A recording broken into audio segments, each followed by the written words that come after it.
Oi, gente! Mais um Pop Verso no ar e a gente tá fazendo o nosso esquenta aqui para a Copa do Mundo. Menos de 3 semanas para a Copa e a gente vai mostrar hoje para vocês algumas curiosidades sobre o Catar. Por exemplo, sabia que não pode beber em público? Além disso, tem entrevista aqui no estúdio com a Luísa Brasil, que é comunicadora e empresária. Ela é fundadora também de uma plataforma que incentiva o protagonismo preto, @mequetrefismos. Talvez você conheça ela pelo Instagram e ela vai estar aqui no estúdio com a gente porque está lançando livro. E o Snoop Dogg, hein? Sabe o Snoop Dogg, rapper americano? Agora tem a versão Snoop Dogg para crianças. Sério, demais. Eu te conto daqui a pouquinho. Roda a vinheta.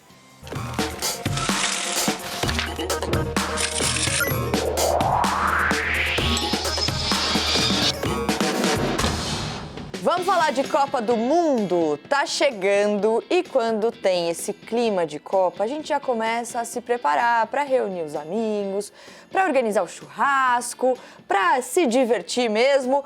Só que olha só, tem algumas curiosidades sobre essa Copa, sobre o Catar, que a gente vai dividir com vocês agora. Na verdade, eu tô falando eu e Renan Fiuza, que tá aqui comigo no estúdio hoje do Pop Verso pela primeira vez. Pois é, minha estreia, obrigado. Gostou do nosso cantinho? Ah, bonitinho demais, né? Todo estiloso esse cenário, A gente tem né? um telão só de Copa, Chique. Eu amo esse telão.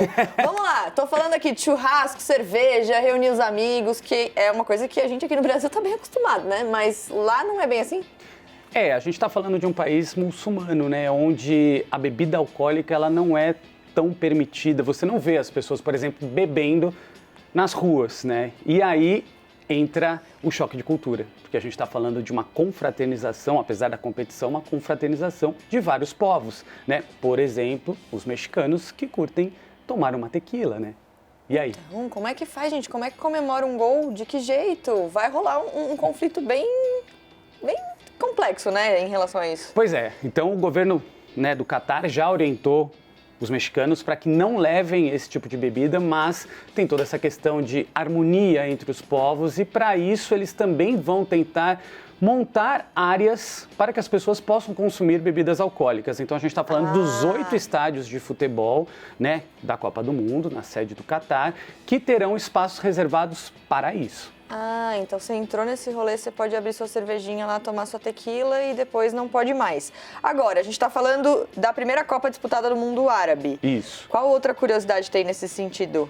É a última Copa que vai ser, sei lá, com quantos países aqui? 32, é isso? 32 países. Na verdade, o que a gente tem? A gente tem 32 países, né, nesse último formato que a FIFA estipulou para a Copa do Mundo. Então, na próxima Copa teremos 48 seleções. E essa é a primeira e última edição que acontece no mundo árabe. Então, a gente só tem a Oceania sem sediar uma edição de Copa do Mundo. Nossa, eu tô pensando no álbum da Copa, da próxima Copa. Se tem 32 países com 48 seleções, vai ser um álbum bem maior. E mais caro. E mais caro. E de mais desespero, né? Pois Porque eu tô aqui até hoje tentando terminar o álbum do meu sobrinho e falta ali 1, 2 figurinhas, eu não consigo. Ai, que desespero. Seu sobrinho tem quantos anos? Tem 4. E eu que tenho 37. E tô ainda completando meu álbum. Nossa, depois a gente pode conversar sobre isso. Podemos. Tá bom. Vamos lá, moeda do Catar. Qual é? Chama-se Rial, mas se fala real. É R-I-Y-A-L. Real catarense. É engraçado, né? Curioso, mas, obviamente, tem que lembrar, apesar da nossa moeda ser muito parecida e se pronunciar da mesma maneira, são moedas distintas. Você falou sobre a galera que vai pra lá, claro, né? Acompanhar a Copa do Mundo, mexicanos, brasileiros, gente de todo mundo, mas a gente tá falando de um país que tem maioria estrangeiros. Exatamente, exatamente. É muito curioso quando você começa a analisar o Catar de um modo geral. Para vocês terem uma ideia, 90% aproximadamente da população no Catar, que vive no Catar, é de imigrantes. Pessoas que foram para lá para trabalhar, pessoas que foram para lá para tentar buscar uma vida melhor e trabalham muitas delas em hotéis, muitas delas em serviços de modo geral, restaurantes. Apenas 10% da população realmente é nascida no Catar e vive lá. Muito curioso, né? Muito curioso. E aí eu queria encerrar falando sobre os estádios, porque tem a cidade do estádio da final, que também tem algumas curiosidades. O que a gente pode esperar sobre os estádios dos jogos? Pois é, o Catar ele tem aquele lance de ser muito luxuoso, né? É algo que eles querem mostrar nessa Copa do Mundo para as pessoas, para o mundo inteiro. É um evento gigante, né, que o mundo inteiro para, mesmo se você não gosta de esporte, você acaba parando para assistir, né? E os estádios são bem emblemáticos. E tem um que vai ser a estreia, onde teremos a estreia, e também na final. É na cidade de Lusail. O que é essa cidade? Por que ela é curiosa? Porque ela foi construída e pensada para a Copa do Mundo. No meio do deserto era uma vila e eles pensaram, opa, vamos construir uma cidade. Que legal. E assim foi. Então eles montaram uma cidade mega sustentável, cheio, toda high-tech, enfim, uma cidade, como a galera gosta de falar, toda hypada, né? Hype e tal. Demais. Demais, assim, ela é super legal. E aí, nessa cidade, a gente tem a estreia e temos a final num estádio de capacidade de 80 mil pessoas. O que eles querem mostrar com essa cidade? Que o Catar é muito além da capital, Doha, que também existem outras coisas, além, é claro, de mostrar que nessa cidade tudo funciona muito bem, que tudo é super divertido e que a cidade ela pode sim ser sustentável. Eles querem talvez levar essa lição para o mundo. Olha só, construímos do nada e a cidade fica como um legado. Tô bem curiosa para ver isso. E ó, menos de 3 semanas para a Copa do Mundo. Renan, obrigada. Volte sempre. Valeu. A casa é sua. Eu sei que você tava lá e pra lá e pra cá na rua. Sim. Mas sei lá, tá passando aqui. Vem aqui trazer uma curiosidade de Copa que a gente adora. Obrigada mesmo. A gente também. Obrigado, viu? Valeu. Notícias do mundo do cinema. Chegou hoje no cinema um filme que eu estava muito ansiosa para assistir já por causa do cartaz. O nome do filme é Lilo, Lilo, Crocodilo. Conta a história de uma família que se muda para Nova York. E aí quando eles chegam lá na casa de Nova York, eles descobrem que já tem um morador na casa, que é o Lilo, um crocodilo cantor. E sabe o que é legal desse filme? Que é o filme que marca a estreia do Shawn Mendes, que é um cantor, é ele que dubla o crocodilo cantor, é a estreia dele no cinema. É um musical live action e é um musical baseado numa série de livros infantis best-sellers lá dos anos 60. E ó, interessante que o Shawn Mendes, a gente tá vendo ele aí, ele escreveu uma canção original pro filme. O nome da música é Heartbeat.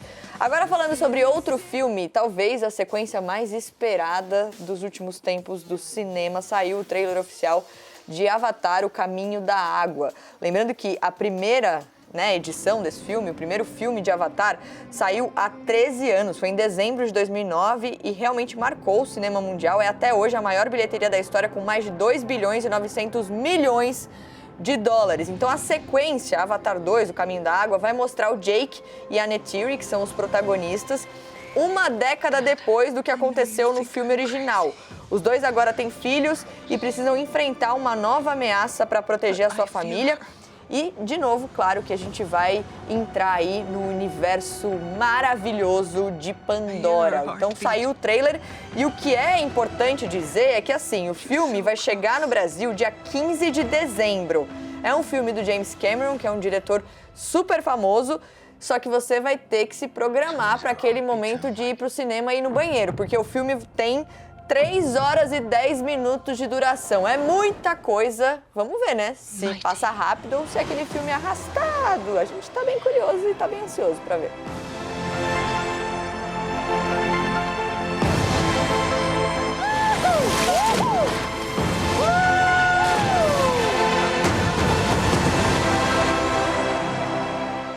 Chegou a hora da nossa entrevista aqui no estúdio. Luísa Brasil, comunicadora, empresária.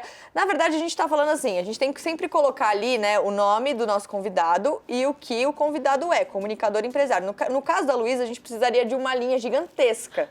Por quê? Jornalista, influenciadora digital, agora escritora, porque tem um livro também. Luísa, que prazer ter você aqui. Obrigada. Ó, nossa produção disse que foi difícil porque a agenda dela é cheia. E ela reservou um espaço para conversar com a gente. Então, obrigada. Eu tô muito feliz de ter você aqui. Imagina, Mário. O prazer é todo meu. Que alegria estar aqui no Pop Verso. Bom, vamos falar um pouquinho sobre a sua jornada nesse universo da comunicação. Por quê? Você é jornalista. Você, enfim, escreve por muito tempo, né? Tem, inclusive, um livro agora que reuniu tudo isso. E eu queria saber como você fez esse movimento de ser jornalista para ser empresária, para ser influenciadora digital. Como a sua vida te fez ampliar tudo isso? Olha, Mari, foi um caminho muito intuitivo. Eu cursei a faculdade de jornalismo em 2006, na PUC-Rio. E foi uma época onde estava acontecendo uma grande questão. Qual seria o caminho do jornalismo a partir do digital? Sim. E aí, acredito eu que você deva ter vivido mesmo dilemas parecidos com os meus.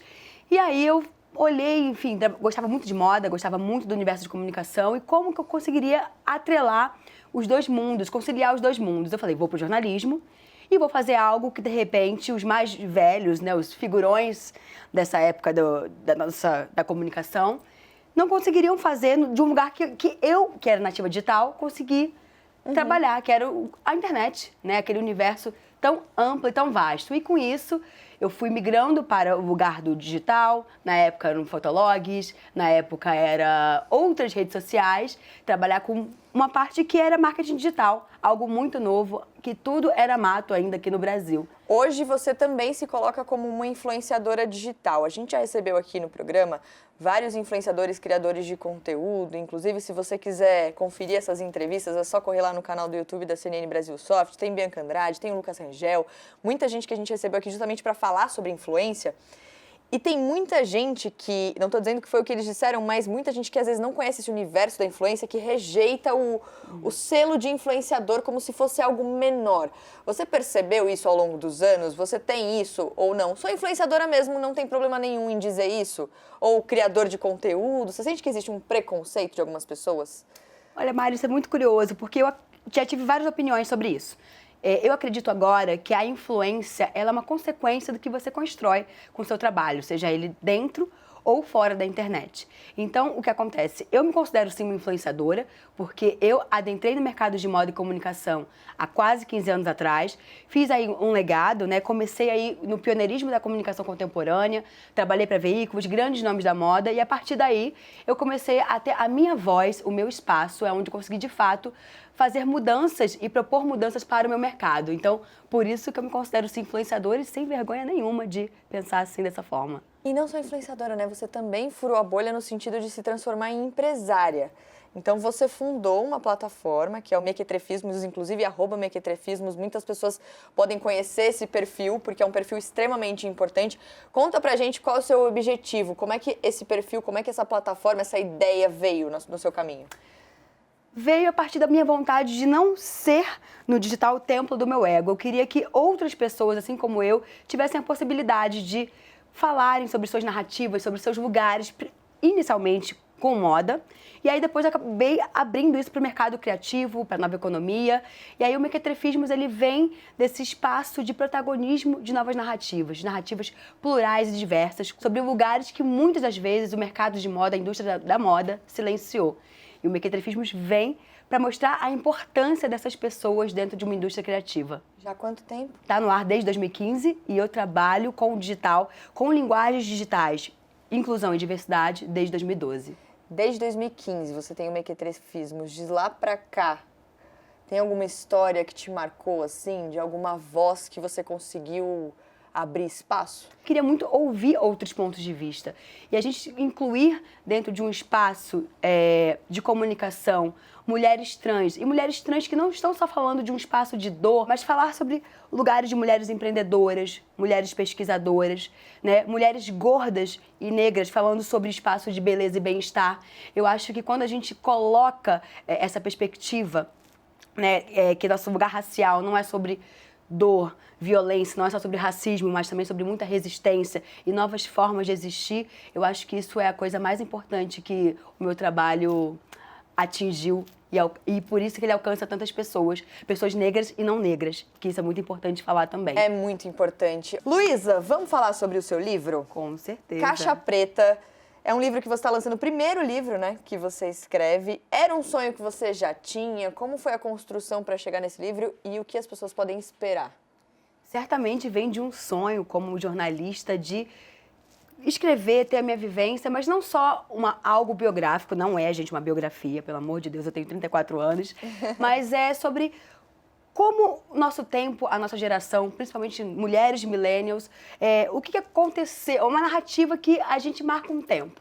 Marca um tempo de acordo com o gênero, de acordo com a minha racialidade, mas também de acordo com o que é o mundo real, com o mundo digital, o lugar do afeto nos dias de hoje. Então, é um espaço onde eu consigo trazer aí fatores importantes de um momento, né, como o de hoje, que a gente vive agora um processo de pós-pandemia, como tudo foi mudando com a nossa geração de mulheres millennials e mulheres racializadas também. Sabe o que eu acho interessante, né? Eu tava dando uma olhadinha aqui no conteúdo da Luísa e eu gosto da maneira que você consegue juntar vários assuntos que são muito importantes. Então, por exemplo, eu tô vendo aqui, ó, moda, empreendedorismo, bem-estar, empoderamento feminino, igualdade racial, representatividade, pertencimento, são assuntos muito importantes e você faz isso de um jeito muito seu e de um jeito que de fato consegue fazer as pessoas se conectarem. Como você encontrou esse caminho de conexão? Foi algo que você foi construindo ao longo do tempo? Você se surpreendeu com você mesma? Porque às vezes você começa ali, né? Você começou na internet quando tudo era mato, como você disse. Talvez naquela época você nem sabia o potencial que você tinha. E aí você foi descobrindo isso ao longo do tempo, construindo essa conexão com as pessoas? Mari, foi uma construção porque eu queria encontrar a minha forma de comunicar, o meu lugar dentro do digital, para que isso se tornasse uma grande marca. Então, eu realmente tento ali criar um universo que eu conecto vários contextos sociais, políticos. Eu adoro incluir moda, que é um território muito importante para mim, né? Identidade. Então, assim, eu faço realmente uma salada de frutas, de tudo que eu considero importante e como tudo isso se cruza ao longo do caminho. Então, assim, eu sou muito essa pessoa que adoro me informar, leio muito sobre lugares que não são só sobre moda ou sobre influência digital, para poder entender esses contextos e começar a fazer cruzamentos e isso que é o mais bacana, porque eu consigo conectar com pessoas de vários territórios, de vários públicos e fazer algo muito próprio em termos de conteúdo, sabe? Você fala sobre moda. Aqui no Brasil ainda existe para muita gente a ideia de que moda é futilidade. Como é que você consegue incluir a importância desse assunto no nosso dia a dia para tentar combater esse tipo de pensamento que infelizmente ainda existe? Certamente, infelizmente, por conta até da rede social, que tem o imediatismo, né? As tendências acontecem cada dia uma coisa nova. O consumismo também acaba sendo algo aí que virou um fator muito importante, ainda mais quando falamos de população jovem do país, uma população que está endividada, população racializada, que agora também começa a ter mais um poder de compra dentro de outras possibilidades de consumir moda. Então, o que acontece? Eu acredito muito que a gente tem que pensar a moda como uma identidade, como uma ferramenta de comunicação e de expressão para um tempo, para contextos sociais. A moda, ela realmente desenha, né, o que nós somos nesse momento. E a moda também tem um fator de individualidade que é muito importante, porque a gente consegue aí exercer nosso autoconhecimento, nosso autocuidado e usá-la como um lugar libertador para entender quem nós somos. Nossa, com certeza. No seu livro, você fala muito sobre ser digital e ser real. Eu acho que é um conflito que muita gente que está nesse universo da internet pode sentir, né? Então, como eu divido quem eu sou no real de quem eu sou no digital? Como você faz isso? Eu acho que nem tudo precisa ser exposto. Eu acho que é importante a gente entender, sim, o lugar de nos posicionarmos diante do que acreditamos e a gente ser fiel, sermos convictos com o nosso público, com a nossa audiência, mas também acho que tem lugares pessoais que a gente pode manter aí um certo cuidado, né, de acordo com que a gente não precisa se expor. A gente entender que a nossa ideia é mais importante do que, de fato, a nossa vida enquanto produto. Nossa, faz todo sentido isso, né? A gente também não perder mão da nossa individualidade, do mundo real. É uma questão bem complexa, mas muito importante. Luísa, eu admiro muito seu trabalho, já falei isso aqui no começo da entrevista, e eu admiro muito como você abre espaço para o empreendedorismo preto, para vozes pretas. Então eu queria encerrar aqui, a gente tem alguns segundinhos no fim aqui da entrevista, para você trazer algumas referências que você tem, pessoas que a gente precisa seguir, que a gente precisa acompanhar, pessoas que de fato podem também usar o nosso espaço aqui para ter a voz ouvida. Quem que você indica para a gente hoje? Sem dúvidas, o nome que eu indico hoje é a Rafaela Pinar. Ela tem um projeto chamado Toque.